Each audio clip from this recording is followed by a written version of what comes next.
mais il demeure que l'humain est la pièce fondamentale en cybersécurité. C'est pas le maillon faible, comme on le mentionne. C'est effectivement le maillon qu'on exploite le plus parce qu'il est le plus facile. Et si on l'aide à progresser et aller plus loin, ben, on va se retrouver dans des situations plus favorables et qui vont nous permettre de résister correctement comme collectif, comme entreprise, comme société, là.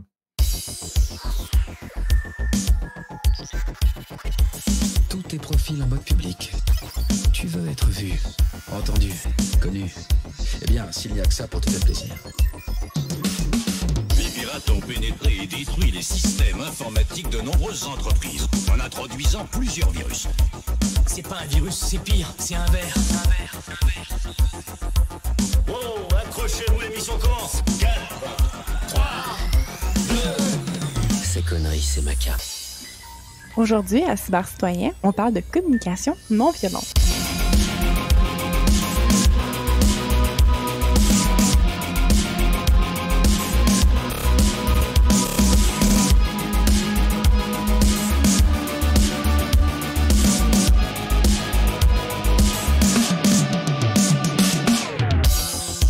Bonjour et bienvenue au 39e épisode du balado Cybercitoyen, le balado sur la vie privée, la cybersécurité et la technologie.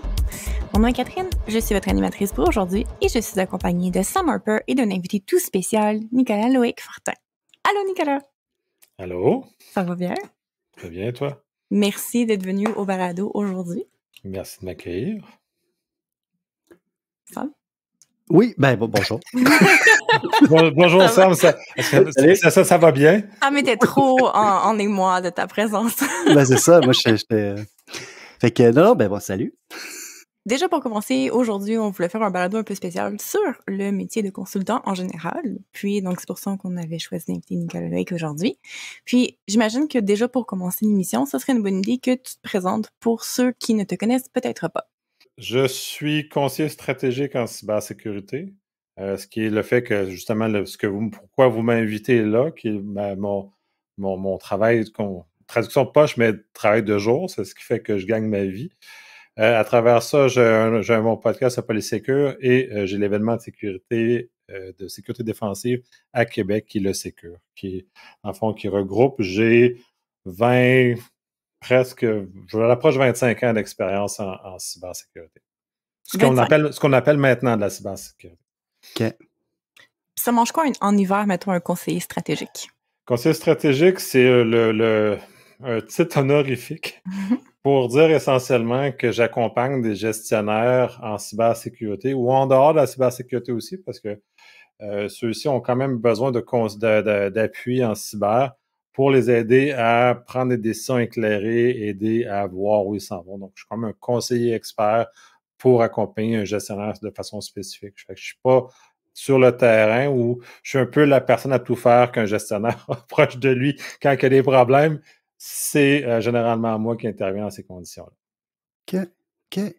Puis, peux-tu nous dire peut-être un peu comment tu es arrivé dans ce monde-là? Comme c'est quoi qui t'a fait tomber là, dans la marmite là, de la cybersécurité? La cybersécurité. J'ai commencé en 2001 officiellement en cybersécurité. Avant ça, j'ai fait quelques boulots en TI de façon support, un peu de façon classique.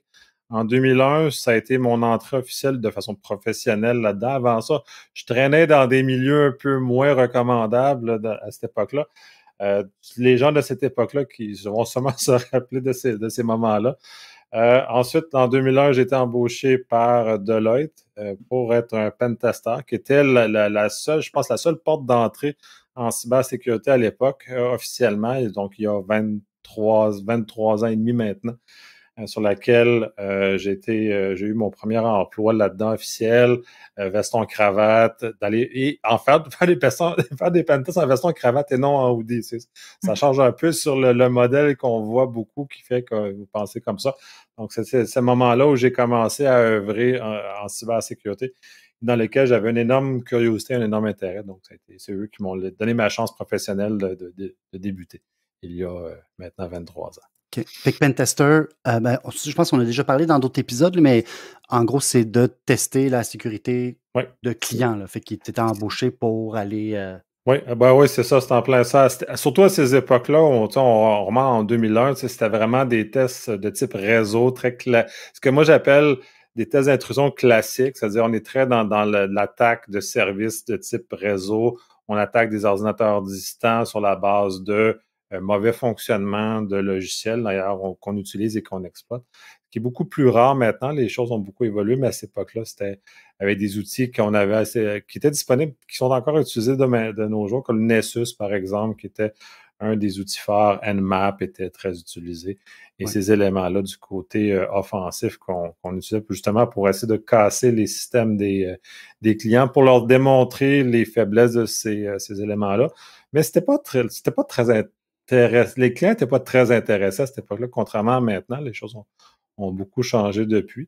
À travers cet emploi-là, j'ai eu l'occasion de toucher à de la sécurité défensive aussi, notamment avec Snort, qui était aussi de ces époques-là, qui est un détecteur d'intrusion réseau qui avait été Mhm. open source, qui a été racheté, je crois que c'est Cisco maintenant qui le possède, mais à l'époque, il était 100% source ouverte et donc on avait accès à ces outils-là pour détecter les méchants et les pentesters qui essaient de rentrer dans le réseau. Donc, les deux côtés de ces moments-là, fait que ça m'a permis de voir d'être mis en contact avec la sécurité défensive, parce qu'au début, c'est le fun d'arriver avec dire, je veux tout casser. Puis c'est facile de dire qu'on veut tout casser aussi, là, ça, je remonte il y a longtemps. J'étais jeune intempestif comme beaucoup de jeunes dans la vingtaine, de jeunes hommes dans la vingtaine qui veulent un peu prouver qu'ils existent. Donc, on avait un peu cette pulsion-là, donc ça concordait. Mais le contact avec le défensif. Puis l'autre aspect aussi, puis je l'en parlais, puis là, je me cite moi-même parce que c'est drôle. Je fais mon avocat de moi-même, fait que je cite ma propre jurisprudence. Dans l'épisode 500, justement, je fais référence que mon passage chez les comptables, chez Deloitte, a été une école très importante. Puis ça, je conseille ça à beaucoup de gens aussi, parce que pas d'aller nécessairement chez les comptables, mais d'aller chercher cette expérience-là professionnelle avec des gens qui parlent affaires, qui parlent business, qui ne parlent pas que de la technique. C'est une habilité très importante et qui me sert encore de nos jours. Fait que ça sert, et c'est notamment ça pourquoi je suis capable d'être conseiller stratégique maintenant. Parce que quand je parle à un gestionnaire, je parle pas du dernière attaque ou du dernier charge, je parlais de sa réalité. Fait que ça vient de là aussi. Fait que j'ai eu cette espèce de mélange-là très heureux, en quelque sorte, qui m'a aidé à propulser ma carrière en cybersécurité par la suite. Justement, c'était une de mes questions de comment est-ce qu'on passe, c'est quoi le cheminement, parce que tu parles quand même de plus d'une vingtaine d'années. Oui. Comment est-ce qu'on passe de pentester à conseiller stratégique? C'est quoi le chemin qui t'emmène de A à B? C'est un grand chemin, parce que c'est quand même un chemin de 23 ans pour m'amener de tout ça. J'ai eu les bons ingrédients, à mon avis, du début de ma carrière en cybersécurité, justement, pour avoir ça. Ce que je mentionne justement, le fait d'être avec les comptables, la rigueur, tout ce que les autres m'ont apporté comme connaissance professionnelle et que j'ai tout pris ce que je pouvais parce que c'est très intéressant. Puis j'étais jeune, puis j'étais une éponge à cette époque-là. Ensuite, j'ai changé d'emploi. J'ai fait on continue dans les tests d'intrusion quelques années. Je suis pas super bon dans ce domaine-là, fait que j'ai clairement compris qu'il fallait que je me dirige ailleurs aussi. Puis c'est l'illusion aussi que des fois, ceux qui en font beaucoup vont avoir beaucoup d'expérience, mais j'en faisais pas assez pour ça. Fait que tranquillement, mon expérience a commencé à s'atténuer ou ma capacité à faire quelque chose d'intéressant ou d'apporter de la valeur aux clients, parce qu'on est toujours dans le contexte apporter de la valeur. Tu sais, ça, c'est mon petit côté chez les comptables qui parlent. C'est que j'apporte de la valeur. Si j'apporte pas de valeur, qu'est-ce que je fais là? Puis, bon, ça m'amène à descendre.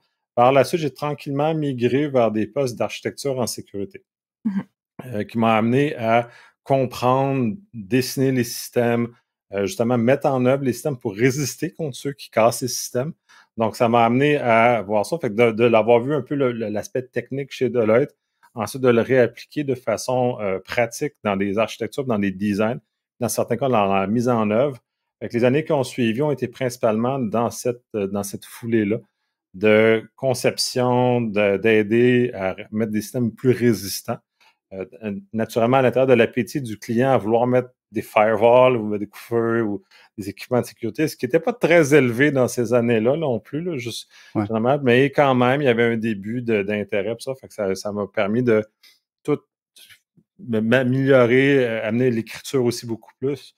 J'en faisais quand même un peu lorsque j'étais de Deloitte, mais après, en architecture, On apprend vraiment, c'est l'outil principal qu'on a, c'est donc la communication écrite qui est très essentielle. Donc, de raffiner mes habiletés d'écriture énormément, fouiller beaucoup plus.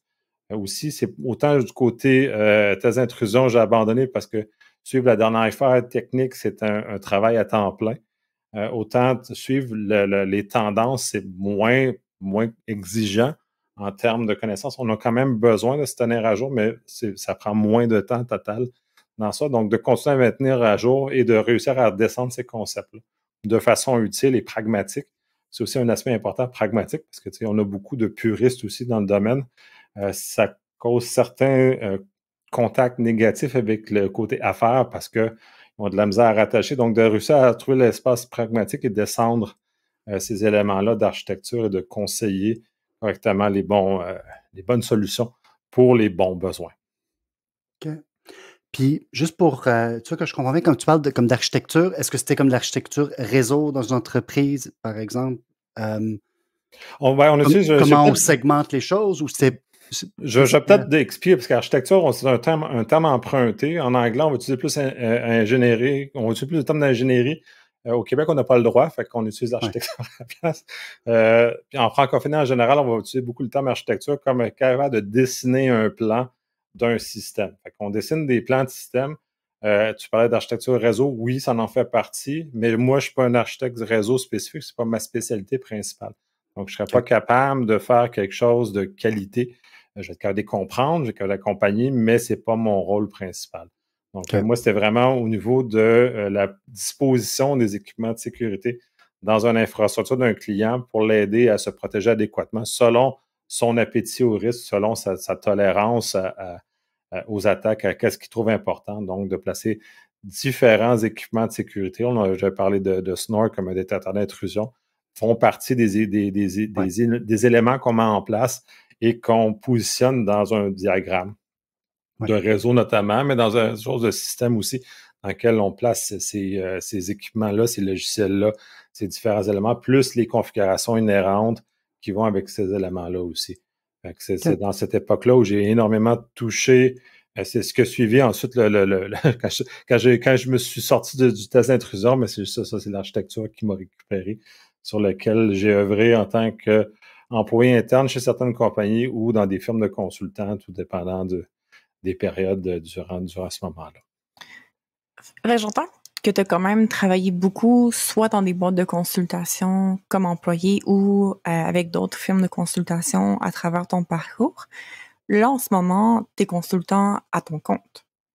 Oui, absolument. Puis ça, c'était des éléments intéressants, puis je trouve très drôle parce que j'ai fait autant un consultant dans une firme reconnue, notamment, Deloitte en a été une, mais j'ai fait CGI aussi, j'ai fait TELUS, Solutions d'affaires, j'ai fait les noms m'échappent, mais j'en ai fait plusieurs comme ça. J'étais à l'interne de certaines compagnies aussi. J'ai voulu aller voir qu'est-ce que c'était, parce que j'aime ça essayer des choses, puis c'est un peu ça qui définit mon profil. J'ai voulu essayer qu'est-ce que c'était être un employé interne dans une compagnie. Fait que là, j'ai touché à ces affaires-là. Le plus drôle dans tout ça, puis où je suis rendu dans ma vie, comme employé, j'ai eu de la difficulté à me faire embaucher les premières fois parce qu'ils disaient que je changeais trop rapidement d'emploi. Oui, puis celle-là, elle est très drôle parce que maintenant, je suis consultant, je maintiens des clients sur du long terme, plus longtemps que j'ai jamais gardé un emploi. Et là, je fais attention, il ne faut pas avoir un seul client parce qu'au niveau du fisc, vous allez vous faire pincer. C'est que j'ai plusieurs clients que je vis de front, mais la réalité, c'est quand même ça qui est très amusant parce que les employeurs n'aiment pas avoir changé des employés souvent. Ils veulent des consultants. Fait que quand je me suis rendu compte que j'avais un profil à cette époque-là, que je gardais un emploi de 18 mois puis je changeais, bien, comme les employeurs n'aiment pas ça, bien, je suis devenu consultant parce que c'est ça qui est recherché en consultation, c'est de changer, de s'adapter.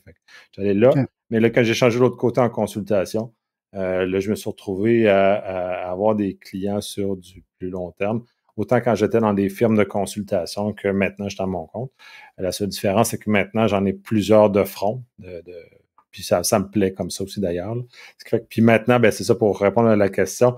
Maintenant, je suis rendu à mon compte. Ça fait 9 ans, je crois, que je suis à mon compte. J'ai fait le passage d'un à l'autre par un passage infructueux dans une très grande compagnie canadienne sur laquelle j'avais eu un problème avec mon gestionnaire à l'époque, sur lequel on a eu une mésentente. Il m'avait embauché sur des conditions X.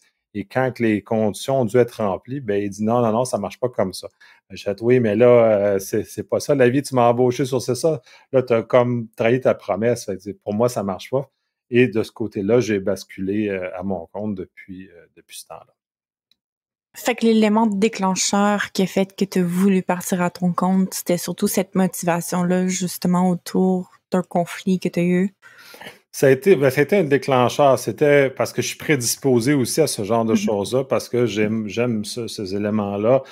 Ça faisait partie d'un moment aussi. À ce moment-là, à Québec, il y avait un mouvement très fort en cybersécurité des gens de partir à leur compte. Donc, il y avait ces éléments-là.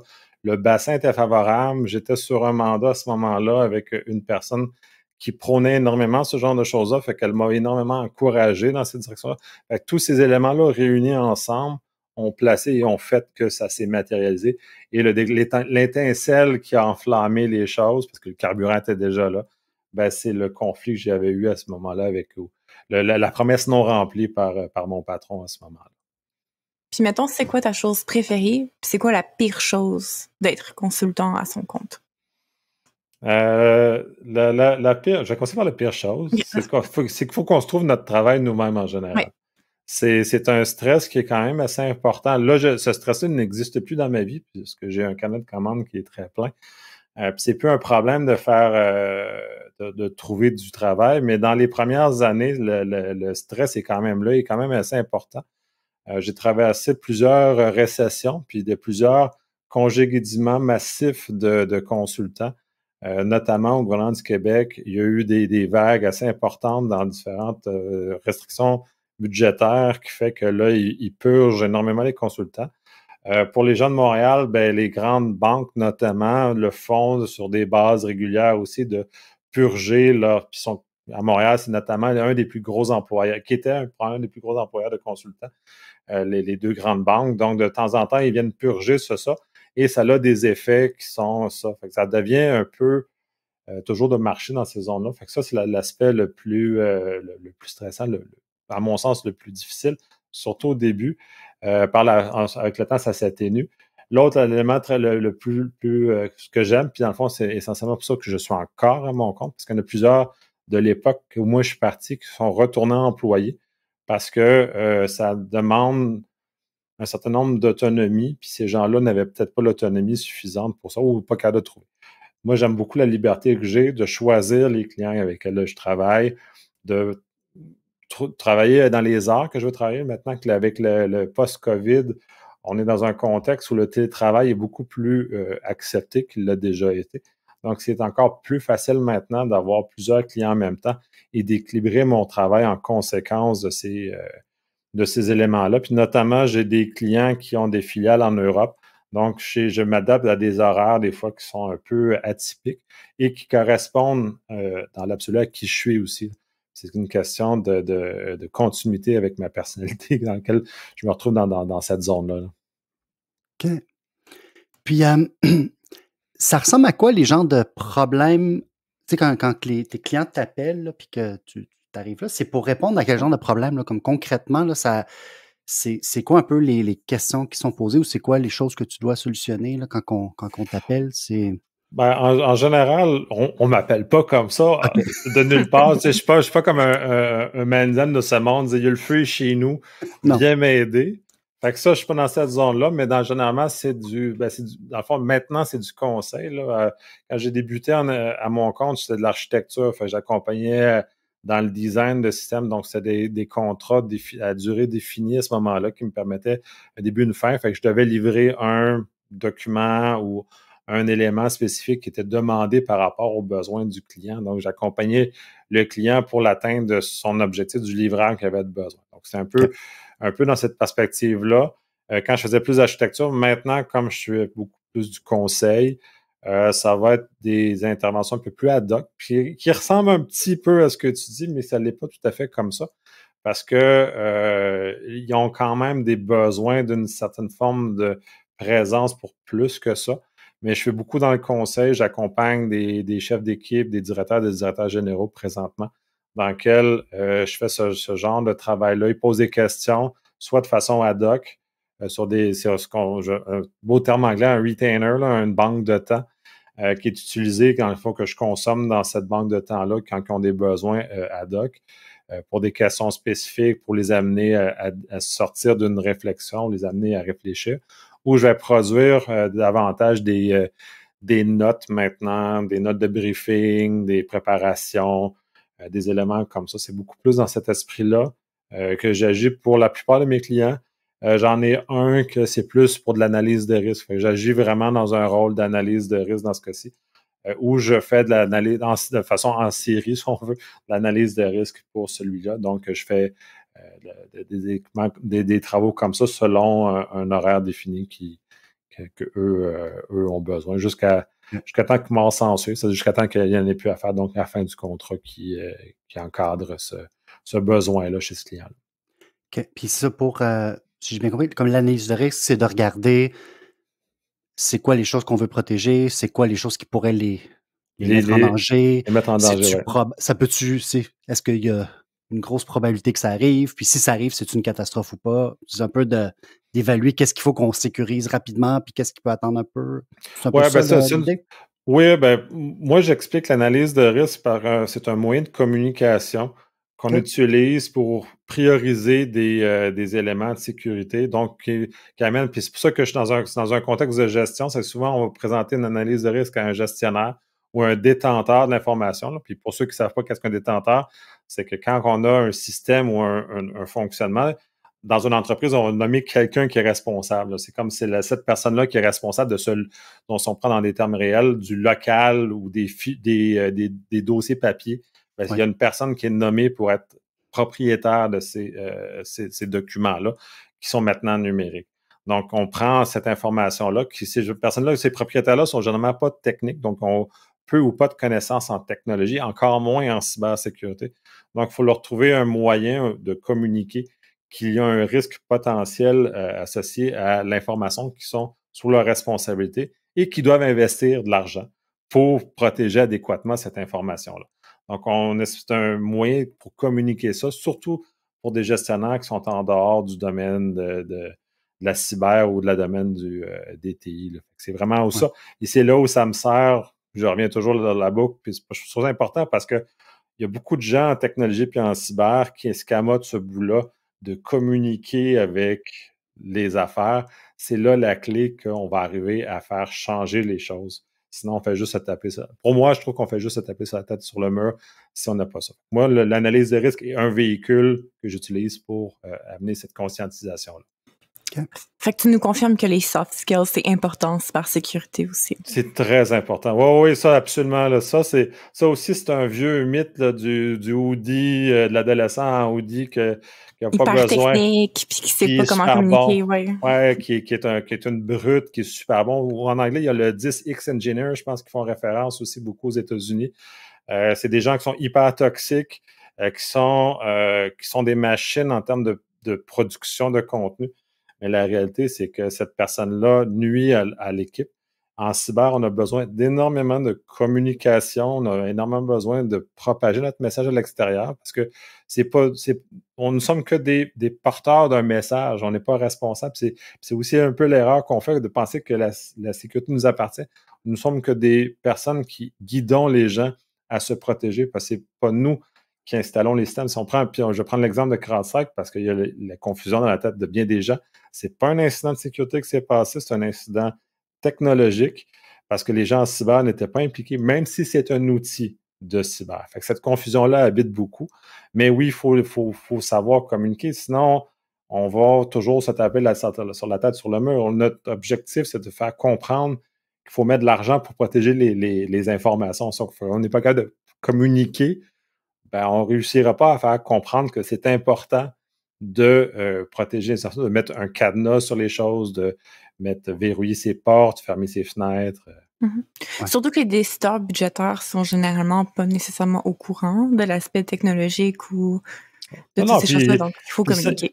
Oui, puis à la limite, ils s'en foutent Puis avec raison d'ailleurs, parce que ces personnes-là n'ont pas été embauchées. Soit les propriétaires d'entreprises sont de bons entrepreneurs dans leur domaine, maîtrisent le domaine d'expertise dans lequel ils vont œuvrer, ils ont des connaissances, des bons contacts, ils sortent des mains, puis sont capables de lever des contrats, donc ils sont très bons dans leur travail. Mais eux, la cybersécurité, ça veut rien dire pour eux autres. C'est un univers complètement farfelu, puis même à certains égards, même les TI tout court, pour bien des entrepreneurs, c'est un monde complètement obscur, puis ils veulent juste que ça fonctionne. Ils veulent juste avoir un résultat. Ils ne sont pas là pour comprendre qu'il faut installer le dernier correctif. Ils sont là, ils disent, il faut que ça fonctionne. C'est tout. Puis c'est très important de ramener ça, que ces priorités-là ne sont pas liées avec les gens en cyber, parce que nous, on veut tout parfait, sécuritaire, on veut tout ça. Ces aliments-là ne sont pas là naturellement, et c'est à nous de trouver une façon de réaligner les priorités des affaires ou des gens, des entrepreneurs, des gestionnaires, ça, avec les priorités qui nous semblent importantes aussi, puis de ne pas faire de crise de bacon. Ben, je trouve ça intéressant parce qu'on dit qu'on entend plus souvent le contraire. Dans le milieu de la cybersécurité, on entend plus souvent « Ah, les gestionnaires, ils comprennent rien, ils voient la sécurité juste comme une dépense, ils s'en foutent, etc. » Mais ce que tu dis, c'est d'accord, mais après ça, c'est ta job de le faire comprendre. Si il comprend rien, c'est pas parce qu'il est bête, c'est parce que tu as mal expliqué, c'est ça? Oui, tu le résumes relativement bien. Oui, c'est ça. À mon sens, c'est ça, parce que de mon travail, de mon expérience, puis je suis toujours très... je trouve que je suis choyé d'avoir été capable, d'avoir été mis en contact, notamment chez Deloitte. Ça, je reviens souvent là-dessus, parce que c'est ce contact-là qui, pour moi, m'a permis d'ouvrir mes yeux sur l'importance de communiquer cette information et comment on la communique. Parce qu'on ne la communique pas bien, puis ça, pour ceux qui ont passé à travers les bureaux comptables, c'est que tu as 6 paliers de vérification sur tout ce que tu fais. Fait que tout le monde commente ton travail. Fait que déjà là, ça l'amène une certaine humilité à comment tu abordes les choses, parce que tu es critiqué par 6 paliers au-dessus de toi, puis ces 6 paliers-là ont des préoccupations différentes, donc il faut que tu sois capable de prendre de ces paliers-là et de l'inclure, et pas de se boquer puis de dire non, c'est moi qui ai raison. Non, t'as pas raison, tu débutes normalement quand t'es là, t'es en bas de l'échelle. Donc, faut t'apprendre de cette expérience-là, de l'incorporer. Fait que oui, on a tendance à dire, puis on voit souvent dans les médias des gens qui vont critiquer les entreprises, vont critiquer les gestionnaires, vont critiquer les gens, puis littéralement, dans certains cas, ils vont dire littéralement qu'ils sont imbéciles. Et le problème n'est pas là, les gens ne sont pas imbéciles, c'est juste que c'est un domaine de connaissances pointu qui est le nôtre, dans lequel on ne communique pas bien l'information qui est importante et qui soit digestible pour les gens en dehors de notre domaine. Et ça aussi, c'est important. C'est comme de dire que les médecins sont imbéciles parce que X. Ben non, parce que le médecin a une connaissance pointue que moi, je n'ai pas. Et certains médecins ont plus de difficultés d'autres à communiquer l'information. Et quand ils communiquent bien, on est tous contents, on est heureux. Quand ils communiquent moins bien, ben, on est un peu moins heureux. Puis c'est la même chose comme ça. Puis en ce cas-ci, c'est pas le patient qui est en faute, donc le gestionnaire, c'est le médecin ou le spécialiste qui n'a pas été capable de véhiculer son message correctement pour que les actions soient prises, pour que la santé, que les habitudes de vie changent, pour que plein de choses comme ça. Puis encore là, on peut aller même plus loin sur les habitudes de vie. Il y a des gens que ça fait des années qui font certaines choses dans leur vie. On s'en prend en santé publique. Disons, les mauvaises habitudes alimentaires, c'est très difficile à faire changer ce genre de choses-là. Et ensuite, on va demander à un gestionnaire de changer ses habitudes de travail, puis d'insérer le MFA, puis des choses. C'est sûr qu'il va y avoir de la résistance, comme nous-mêmes, on a de la résistance à même vouloir changer nos habitudes de vie qui sont alimentaires, exercice physique, ou tout ce qui pourrait être plus simple. C'est pur humain. Puis là, de dire qu'on évacue, puis encore, on revient, on évacue beaucoup de spécialistes en cyber, évacue l'humain de l'équation comme étant juste une affaire plein de smoushy qui ne sait pas ce qu'il fait dans l'univers. Quand, dans les faits, l'humain est principal, parce qu'il n'y avait pas d'humain, on n'aurait pas de technologie, parce que c'est la technologie est au service de l'humain, c'est pas l'humain qui est au service de la technologie. C'est un peu renverser les choses. Intéressant. Je trouvais ça drôle que tu parlais du processus de correction, puis à quel point c'est comme une grosse leçon d'humilité. Parce que quand ça m'arrive, mettons, en entreprise, moi aussi, ou quand je fais des mandats, je me rappelle toujours le processus d'édition du livre. que je pense que Sam est un peu moins impliqué sur l'édition en soi, mais il y a rien qui réduit à néant ton ego, là, puis qui te fait repartir à zéro que d'avoir un éditeur professionnel qui corrige tes textes écrits. Moi qui avais toujours considéré, tu sais, moi au français, à l'école, j'avais mes A partout, là, j'étais bonne en écriture. Puis là, j'ai comme l'éditrice qui passe par-dessus, puis il n'y a pas une phrase, qu'il n'y a pas des virgules, des corrections, des changements, des synonymes qui sont ajoutés. Ça m'a donné un gros ego check. Puis là, depuis, je suis beaucoup plus zen avec la correction. Fait que je comprends ce que tu veux dire, qu'une fois que tu as comme passé à travers ce genre de processus hardcore-là, après, tout va bien. Mais C'est une leçon d'humilité, puis ça passe mieux après. Oui, puis après ça, c'est parce que tu places les choses aux bons endroits, parce que quand on est plus, notamment plus jeune, on va avoir un ego plus fort, puis on a plus l'impression d'avoir raison, et que c'est nous qui avons la vérité, quand dans les faits, c'est complètement faux, parce que la vie, c'est l'inverse. C'est plus tu vieillis, plus tu vas te rapprocher de la vérité, mais c'est pas l'autre côté.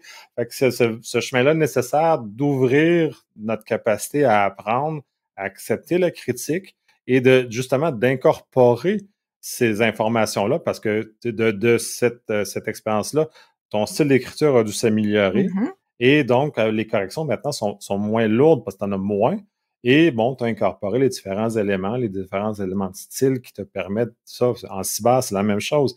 Si on n'écoute pas, ben on n'est pas capable d'arriver à quelque chose, puis de comprendre aussi les besoins d'affaires. Puis je me rappellerai, il y avait un rapport que j'avais soumis lorsque j'étais chez Deloitte, et quand je l'ai vu sortir à la fin de la chaîne, j'étais fâché parce qu'il ne voulait plus rien dire par rapport au message que moi, je voulais passer. La réalité, puis là, avec mes yeux de l'époque, j'étais fâché, rouge, vraiment. Puis j'avais tempêté pour de vrai. La réalité, c'est que avec mes yeux de maintenant, j'ai fait comme, ouais, c'est vrai, parce que la réalité affaire qui était autour, que je ne comprenais pas, que je n'étais pas à l'écoute à ce moment-là, était dans une autre direction. Donc, les changements étaient faits pour s'aligner avec le besoin à faire. Et donc, le rapport final répondait à des besoins d'affaires définis selon des normes qui étaient à ce moment-là. Et même si j'ai tempêté, j'ai fini par incorporer quand même l'enseignement, puis c'est pour ça que je suis capable d'en parler maintenant avec sérénité. Mais de fait que Quelle sagesse! Ben, mais ça fait mal au moment où ça arrive. Là, c'est quand ça égratigne l'ego beaucoup. Mais avec le temps, ces éléments-là, ben, on les incorpore, on se met à l'écoute. C'est aussi ça, quand tu parles de soft skills, d'être à l'écoute. Il y a beaucoup d'éléments comme ça en cyber qu'on doit écouter, parce que je reprends beaucoup l'exemple du besoin d'affaires, mais il faut être capable d'écouter ce que la personne en face de nous veut et où elle est rendue et où elle devrait être, puis c'est à nous de la guider. Puis il y a un peu de tout, parce que je veux dire, dans l'ironie, normalement, je suis supposé faire du technique beaucoup dans ce que je fais, puis ma job, c'est 80-90% de l'humain. C'est de préparer des choses, m'assurer de l'écoute, de la compréhension, d'amener les gens là au bon endroit, de les guider. Comme conseiller stratégique, j'ai beaucoup agi comme j'accompagnais des directeurs généraux. Ben, souvent, des fois, j'étais la dernière étape de vérification avant l'approbation de documents. Et là, je me retrouvais dans le rôle où moi, où je recevais à une époque. Maintenant, c'est moi qui donne. Je prends les documents, puis c'est moi qui commande, puis que je retourne les documents pour amélioration, puis toujours dans un objectif d'amélioration. Et c'est là que j'ai constaté que ces notions-là ne sont pas si répandues que ça, parce que généralement, les gens, et les commentaires n'étaient pas faits pour brimer les gens, ils étaient vraiment faits dans un contexte d'éducation et les amener à progresser dans leur carrière. Et j'ai eu des crises de bacon, j'ai eu plein d'affaires, puis là, je fais comme, oui, mais l'objectif, dans l'absolu, si je dis non, tu peux me pas. Puis j'ai déjà eu le cas, ça a été très drôle. Une personne est passée par-dessus moi, c'était directement au directeur parce qu'il trouvait que je brimais son ego, finalement. Et le directeur a juste pris le document, l'a déchiré et dit non, c'est de la merde. Je dis, moi, j'ai servi à les protéger parce que le directeur était encore plus brutal. Il n'avait pas ce décorum-là. Moi, je les aidais à cheminer. J'essayais d'enseigner un peu, là, au mieux de mes capacités, à les aider à progresser dans ce sens-là. Comment ça t'a fait sentir dans ce moment-là? Est-ce que tu as eu un petit velours sur ton cœur en voyant que le directeur avait ton Ah non, non, je sais pas. Non, même pas. J'ai juste roulé des yeux. Ah, espèce de. Puis en plus, c'est un consultant qui voulait passer par-dessus moi. Puis là, j'ai juste comme roulé Ah. des yeux. Je dis, pourquoi t'as perdu ton temps? Moi, je suis là pour t'aider à éviter ce genre de moment-là.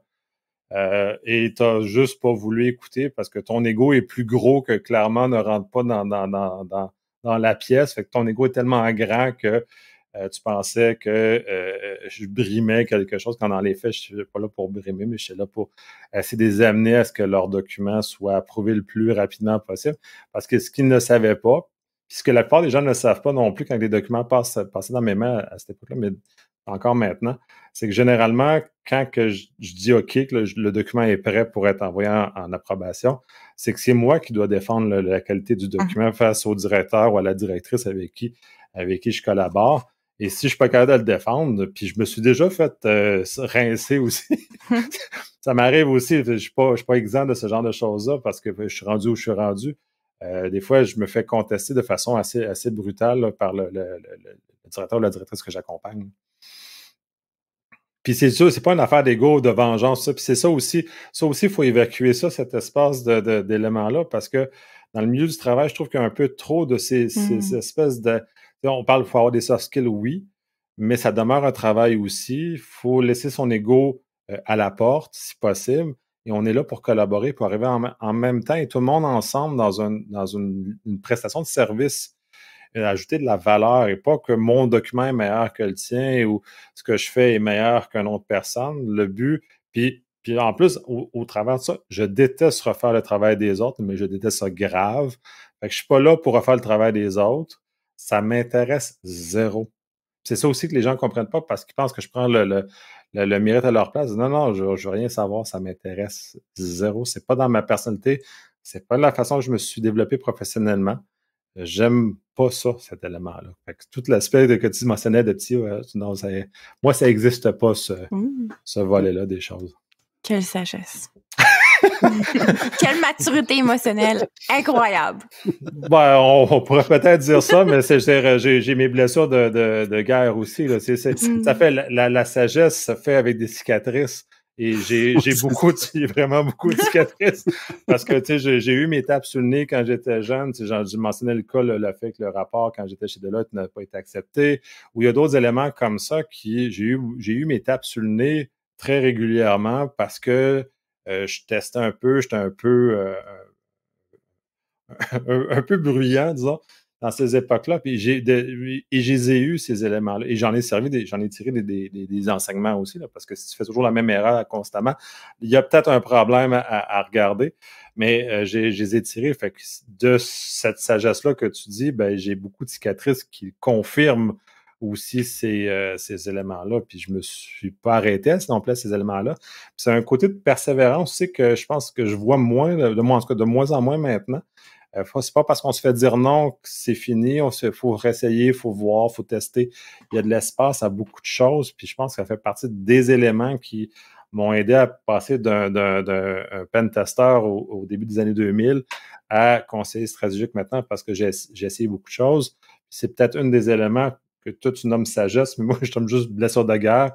C'est l'expérience qui rentre, puis l'expérience qui est rentrée me permet de parler maintenant d'une façon un peu plus distante ou un peu moins émotif par rapport à beaucoup de choses. Alors, tu m'aurais posé la même question il y a peut-être 15 ans, puis j'aurais été beaucoup plus prompt et émotif. Il y a certains sujets que je n'aurais même pas voulu aborder parce que l'émotion est encore trop vive à ces moments-là, dans lesquels, avec le temps, on apprend à se distancer. Et je reviens souvent, ça n'est qu'un travail.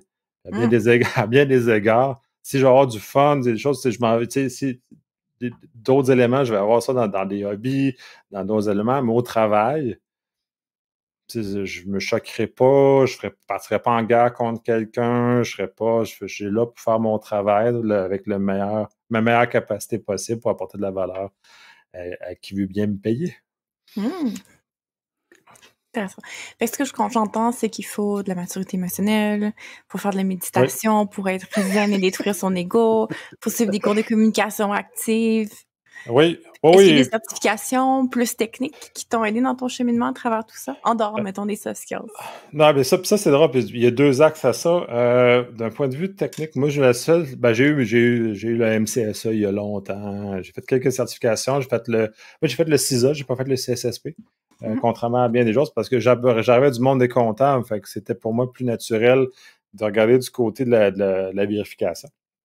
Donc, d'aller chercher ces choses-là. Sinon, j'avais des certifications du Science Institute qui maintenant sont expirées. J'ai pas fait l'effort de les maintenir. Puis c'était à l'époque où j'étais beaucoup plus technique. Je faisais des tests d'instruction, ça fait que c'était logique d'avoir ça, ce qui n'est plus le cas maintenant dans ce que c'est. Ça, c'est le volet plus cyber, c'est des éléments comme ça. Là, vois-tu, là, je vais me faire certifier en analyse de risque. Je suis en train de processus 2. Et l'autre aspect, puis les soft skills, c'est important parce que c'est souvent dénigré ou c'est souvent dit que c'est féminin. Puis ça, je trouve ça complètement stupide. Là, tu parlais de la méditation normalement. Oui, la méditation fait partie de ces éléments-là qu'on utilise pour apprendre à réguler ses émotions. C'est nécessaire et on n'en fait pas suffisamment promotion de ces éléments-là. D'ailleurs, j'enregistre des podcasts avec Vanessa Deschaines, justement, on aborde ce genre d'éléments-là parce que c'est important d'inclure ça dans la réflexion de ce qu'on est. Puis on parle de communication, je fais pas de façon constante, là, mais certains ateliers qu'on appelle la communication non violente. Oui. C'est une mauvaise façon de le nommer, là, parce que c'est pas vraiment la communication non violente, la vraie, mais bref, c'est la façon dont on décide de nommer ça, qui sont des structures qui nous aident à entrer en contact avec l'autre, à accueillir son émotion sans que son émotion à l'autre personne vienne nous... Fait que ça fait partie des soft skills qui sont nécessaires à terme, dans le fond, dans le rôle que je joue pour justement être capable de jouer là-dedans sans que mes émotions soient interpellées pour des choses qui n'ont aucun lien avec... que mes émotions ne devraient pas être interpellées parce que ce n'est qu'un travail. Mais ça ne veut pas dire que j'ai pas de passion, par exemple. C'est pas parce que, bon, faut distinguer un peu les deux. Puis c'est aussi dans ces axes-là que je m'en vais chercher beaucoup plus en communication, parce qu'on parlait de communiquer aux gestionnaires, communiquer le risque, communiquer les affaires. Ben, comme je trouve que comme domaine, on n'est pas très fort de ce côté-là, et moi, j'ai une intention réelle à aider les gens, ben, la façon de les aider, c'est par la communication. Donc, communication non violente, c'est quelque chose que je me suis intéressé dans les dernières années, dans lequel je suis des ateliers de temps à autre, quand le temps me permet, justement pour améliorer mes habilités, être capable de communiquer, de comprendre l'autre, de désamorcer l'autre des fois parce qu'il est de mauvaise humeur, puis là, maudite sécurité, vous n'êtes pas bon, vous m'empêchez, là, là. Et donc, d'arrêter, puis de désamorcer cette émotion négative qui vit chez l'autre pour l'aider à communiquer ses vrais besoins, pour qu'on arrive à une situation pour que tout le monde soit heureux, si on veut. Wow. Mais pour vrai, je suis surprise. J'aurais jamais cru qu'on serait arrivé à parler de ce genre d'atelier-là, de communication non violente-là. Je trouve ça super intéressant, en fait, que ça soit abordé puis que tu en parles comme étant quelque chose qui a de la valeur dans le cadre de ton travail. Ben oui, parce que je reviens au fait que mon travail, c'est 80% avec des humains. Ouais. Donc, le fait que je travaille avec des humains, je dois être capable de naviguer là-dedans pour être capable de comprendre, de travailler avec eux autres, de les prendre où ils sont, puis de les aider à cheminer. J'avais certaines habiletés que j'avais naturellement. Pas tant, mais j'en avais. Et je les ai aidés à grandir, à progresser à travers des éléments comme ça. Puis ça me sert, puis ça me rend mieux maintenant. Puis en même temps, je regarde mon jeune moi il y a 20 quelques années. Si j'avais connu ça à cette époque-là, j'aurais eu moins de cicatrices de guerre, de choses, parce que j'aurais connu plus rapidement dans ma carrière des capacités de communication, notamment, qui m'auraient facilité énormément la vie. Aider à passer mon message, être moins dans l'émotion, être plus dans la communication vraie et authentique, qui aurait amené à progresser, qui aurait eu moins de douleurs professionnelles associées à ce genre de choses-là. C'est pour ça que j'en parle, parce que c'est malheureusement tabou aussi. Ces éléments-là, je dis c'est comme féminin, mais il demeure que c'est encore dans la tête de bien des gens que un homme qui médite, c'est quoi ça? Ou c'est comme, c'est très repoussé, puis ça devrait faire partie des éléments essentiels qu'on devrait, dans un certain type d'emploi, surtout à haute pression comme en cybersécurité, d'être capable de faire ça, parce que si on ne fait pas ça, on va tomber dans la toxicomanie. C'est un des énormes problèmes en cyber où les gens vont tomber dans de la consommation d'alcool excessive, notamment, ou d'autres substances dans certaines circonstances. Donc, si on n'est pas capable de se réguler de façon naturelle, ben, la façon simple de se réguler, ben, c'est avec des substances qui sont disponibles en vente libre.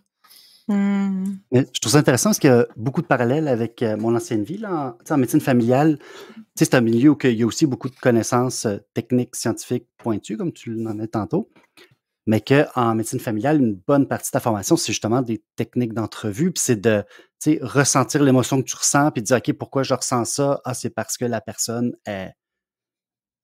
c'est ça, elle a mal, elle a ci, elle a ça. Tu sais, comprendre, si tu te fais engueuler, c'est-tu parce qu'elle est désagréable ou parce qu'elle a mal, puis c'est pour ça qu'elle t'engueule? Ou tu sais, comme de justement comprendre qu'est-ce qui se passe derrière l'émotion ou ce qui se passe.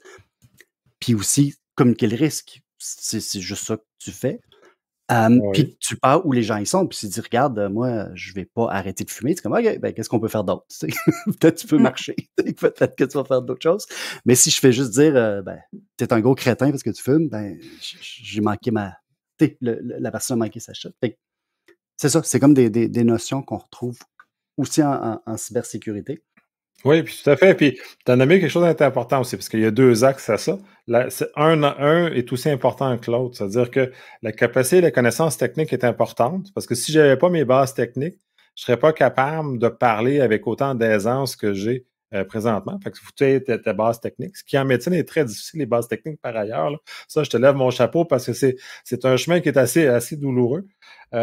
Et l'autre côté, ce que j'aurais aimé à connaître plus tôt, c'est tout l'autre côté de communication, émotion, se placer, technique d'entrevue, tout ce que tu mentionnes, que j'ai appris sur la gueule avec le temps en faisant des expériences et en ratant ces expériences-là et en me faisant donner des corrections ou des évaluations négatives dans le milieu du travail qui m'ont amené, c'est que là, il faudrait que je trouve quelque chose pour que ça aille plus vite. Là, je te des techniques alternatives. Là, soit je vais faire des cours à l'université, communication non violente ou d'autres éléments comme ça que je vais chercher pour aller à maintenant beaucoup plus tard dans ma carrière, aller chercher ces outils-là qui m'aident justement à mieux communiquer mon message, à être mieux disposé à ce qu'il y ait de l'écoute de ce que j'ai à dire. Parce que la personne n'est pas imbécile de ne pas avoir fait telle affaire ou de si, comme tu dis, cette personne ne veut pas arrêter de fumer, il y a des conditions, il y a des raisons pour ce genre de choses-là qu'il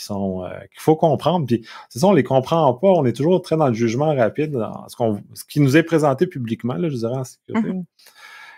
On est très dans le jugement rapide.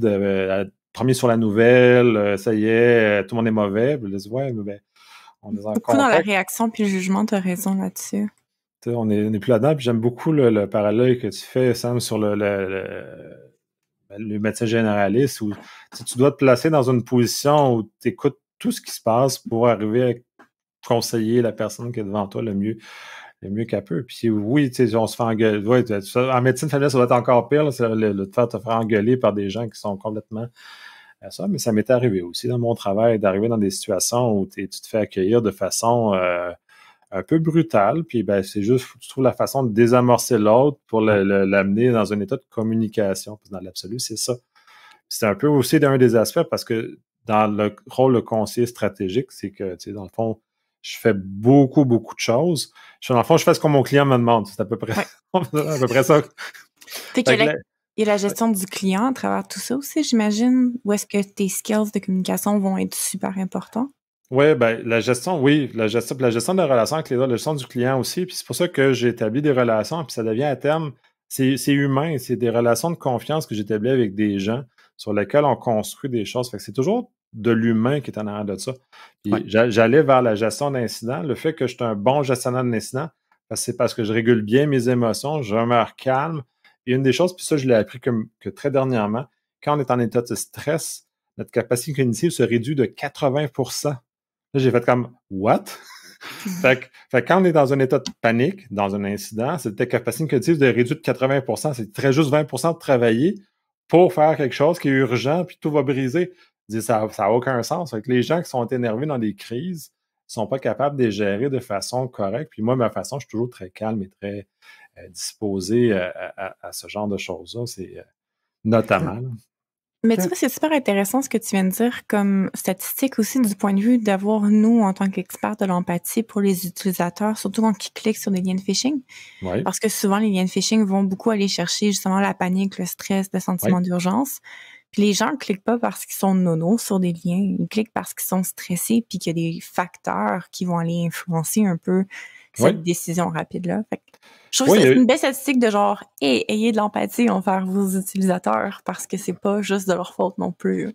ben, c'est notamment ça. Puis j'accompagne un projet de. Ben, j'accompagne. Le projet de recherche en Europe vient me parler une fois de temps en temps de leurs affaires. Puis c'est notamment sur l'humain qui aborde, puis évalue sur le temps de la journée que les gens sont plus propices à cliquer sur des liens ou des éléments comme ça, et sortir des statistiques réelles en recherche pour être capable ensuite de guider les gens, quitte à mettre des mécanismes techniques Mhm. qui viennent lutter contre certains aspects. On va dire, disons, ben, les gens vont, disons, à 5 heures le soir, 80% des gens cliquent. À 8 heures le matin, il n'y a que 20% des gens qui cliquent.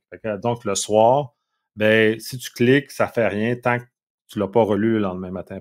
De mettre ces outils-là en place pour être capable d'aider l'humain dans sa propre faiblesse, parce qu'il faut comprendre aussi. Puis ça aussi, c'est un aspect. J'avoue, j'aime beaucoup l'humain. Tu sais, j'ai fait mes bases techniques, moi, je fais maintenant mes bases humaines. J'aime beaucoup le fait que l'humain est très faillible et qu'on oublie qu'il est faillible, mais qu'il faut qu'on l'accompagne dans cet élément-là de faillibilité, si c'est un mot qui existe, justement pour l'aider à cheminer, parce qu'on ne peut pas le blâmer. Puis, tu sais, je veux dire, la- les façons qu'on réagit, les gestes qu'on pose sont conditionnés par comment on est conçu, notre éducation, des éléments comme ça. Tu sais, il y a des études très intéressantes qui font que quand les ceintures de sécurité des autos sont devenues obligatoires, il y a eu une hausse d'accidents parce que les gens se sentaient en sécurité. Mm. Donc, de fait, il y a ce genre de choses-là. Fait qu'il faut toujours comprendre où l'humain se situe dans l'équation et quand on l'oublie, ben, c'est sûr que nos systèmes vont rater. La gestion du changement est un bel exemple quand on oublie que l'humain est là, qu'il y a de la résistance à un changement et c'est normal de résister à un changement. Mhm. Puis, tu sais, il y a un paquet d'éléments comme ça qui. Je suis pas spécialiste dans rien, c'est juste parce que ça m'intéresse, tous ces petits knick-knacks-là de l'humain.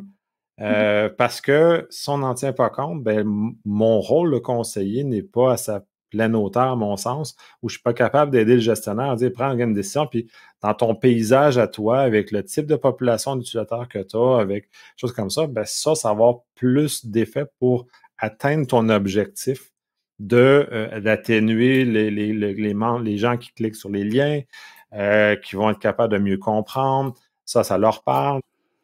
C'est ça le rôle de la cyber, c'est de réussir à guider les humains à être des meilleurs. C'est pas d'installer le dernier coup-feu magique ou le dernier EDR magique, c'est d'accompagner les humains. Puis même les humains qui installent le EDR magique doivent aussi comprendre comment l'humain fonctionne. Puis tu m'as fait penser aussi. J'avais eu un moment donné, parce que j'ai fait de l'opération aussi. En tout cas, en tant que conseiller stratégique, j'ai vraiment touché à beaucoup de choses intéressantes, notamment à le fait de constituer un centre opérationnel de sécurité, un SOC, et dans lequel, dans celui-ci, j'avais entendu des gens techniques rire de certains utilisateurs, un peu dans le sens que tu disais, parce qu'ils avaient cliqué sur un lien, je pense qu'il y avait une personne qui avait cliqué 8 fois sur le même lien, ou 10 fois. C'est un nombre assez extraordinaire sur le même lien. Puis là, tu sais, tu vois, quelle mauvaise personne, et ainsi de suite. Puis là, j'étais comme un peu perplexe. Fait que là, je dis, ben là, on va aller voir la personne, on va y parler. On va essayer de comprendre la situation. Je ne peux pas cliquer 10 fois, puis là, il y a quelque chose qui se passe. On va essayer d'analyser la situation. Et on a rencontré la personne. Et la réalité, c'est que cette personne-là est payée pour ouvrir tous les courriels qu'elle reçoit et de vérifier le contenu parce que c'est ce qu'il lui a demandé dans sa description d'emploi. Sa description d'emploi la mettait dans une situation où elle faisait le geste qu'on ne voulait pas qu'elle fasse. Mm. Donc, là, je dis là, au lieu de dire qu'elle est un peu imbécile, ben, on va juste aller voir son gestionnaire et dire ouais, ça serait peut-être bon que tu changes la façon que cette personne-là travaille parce qu'elle se met à risque pour rien, selon nos affaires de cyber. Donc, juste de s'assurer que cette personne-là a besoin de peut-être une formation spéciale qui est adaptée à sa réalité à elle, parce qu'elle, effectivement, elle est confrontée à ce genre de situation-là, parce qu'elle est payée pour ouvrir les courriels, lire les pièces attachées, puis cliquer sur l'URL qui sont inclus. C'est ça qu'elle est payée. Donc, après ça, Là, il faut revoir comment le travail fonctionne, comment on a l'organisation du travail. Il y a plein de choses comme ça. Puis, ça aussi, là, plus en plus, j'en parle, puis c'est ça aussi. Le rôle de conseiller stratégique, c'est l'espèce de je touche à tout, mais je suis pas très expert dans rien. Là, ça aussi. Là. OK. Ça doit être. C'est un aspect qui doit être intéressant aussi, justement, d'être un généraliste qui. Oui. C'est ça, en termes de. Pour ma personnalité, oui, ça accorde. Pour d'autres personnes, non. Moi, j'aime ça, toucher à tout, puis si je me tanne vite d'un sujet. Fait que de juste surfer sur beaucoup de sujets différents va plus m'intéresser intellectuellement que d'autres personnes qui vont aimer creuser jusqu'au fond un sujet. Moi, dans mon cas, fait que le fit avec conseiller stratégique et va avec la personnalité que j'ai aussi. Il ne faut pas lutter contre qui on est là, aussi dans l'absolu. Si on veut être le plus heureux, puis comme on passe beaucoup de temps au travail, puis je pense que Sam, tu es probablement une bonne personne pour comprendre que quand tu n'es pas heureux au travail, ben, tu changes littéralement de profession. Là. C'est une bonne idée. C'est un bon conseil. C'est une bonne idée. Carrément. Oui. Ah, wow! Ben, je ne m'entendais pas à ce que ça vire autant en conversation philosophique, humaine, relationnelle, mais c'est vraiment intéressant qu'on ait été là dans les sujets. Oui, ben moi aussi, je trouve ça intéressant d'avoir l'opportunité de vous parler de ce genre de choses-là, parce qu'on n'a pas beaucoup de tribunes pour aborder ces facettes-là, qui, même si j'ai un rôle qui est tout honorifique de conseiller stratégique, dans le réel, c'est que j'ai beaucoup de chapeaux que j'utilise à travers ce cadre-là chez différents clients pour être capable d'accompagner selon leur type de besoin qu'ils ont à des niveaux différents, et ainsi de suite. Et ça revient toujours à l'humain, comprendre c'est quoi le besoin et jamais de répondre avec rapidité, comme on parlait de réagir. Mm-hmm. Mais moi, je réagis pas. Je prends le temps de regarder c'est quoi le besoin ou de poser des questions. Et c'est là, ça fait drôle parce que dans l'absolu, je suis en train de guider mes clients plus à devenir de personnes qui écoutent, qui prennent le temps et qui agissent là-dedans que de les accompagner en cybersécurité avec le temps. Mais il demeure que l'humain est la pièce fondamentale en cybersécurité. C'est pas le maillon faible, comme on le mentionne. C'est effectivement le maillon qu'on exploite le plus parce qu'il est le plus facile. Et si on l'aide à progresser et aller plus loin, ben on va se retrouver dans des situations plus favorables et qui vont nous permettre de résister correctement comme collectif, comme entreprise, comme société. Là. Ben, écoute, merci beaucoup, Nicolas Louic, d'être venu avec nous aujourd'hui pour avoir cette discussion super intéressante-là sur ton métier, puis sur tes aptitudes émotionnelles et ta grande sagesse. Ce fut très instructif, c'est très enrichissant. Je suis sûr qu'il y a beaucoup de gens qui vont rire quand ils vont entendre ça. Tant mieux. J'aime ça quand les gens apprécient mon petit humour un peu. Oui. Donc, si vous avez aimé le balado, aidez-nous à le faire connaître en parlant autour de vous, en donnant des 5 étoiles sur Apple Podcasts, Spotify, peu importe la plateforme que vous utilisez. Et surtout, un grand merci à DJ Mouton pour la disque sonore. On vous dit à la prochaine. À la prochaine. Merci.